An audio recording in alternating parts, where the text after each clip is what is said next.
Mayong adlaw sa tanan. So today no, sa akong giingon, siguro padulong na tanong hapit na guro ta sa may atong destinasyon no, mag-deliver ta og usa ka item no diri sa may nasuhi no Puhagan. So nihunong ta diri no, along the way sa atong travel, actually this is our first time no nga moanhi din eh. Unya atong nabantayan kaganina no is paanga ta always and then karon murag panaog-naog na ta ginagmay pod nya. Look at the view no sa palibot nato. So na yung mga nice kay nga mga kahoy nga nakuha nato.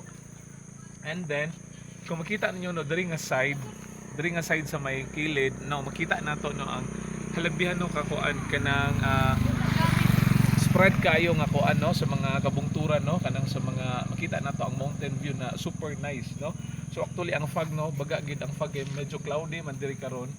Unya makita nato no kaning nasa unahan nato no kaning curve road no, rough road siya. Ang mga dalan diri is dili tanan siya cemented no, na mga pipila nga rough road pero although okay ra gid ang dalan no kay maintain man siya no kaning diri niya. Diri sa likod no kung ako no sayop ambot kung usab ni sa klase sa mga pine trees no.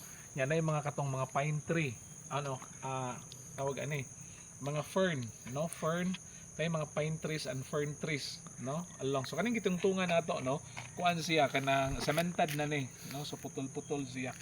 Okay, so kita-kita ta ditoon niya no. Thank you Lord no kay ang panahon kay ko kaulan no kay di lang man ta mi mo anhi but then dayon lang mino kay mo man itong schedule plano nato for today. So at least no murag okay pa man, murag dili pa nimo ulan hayag pa man no.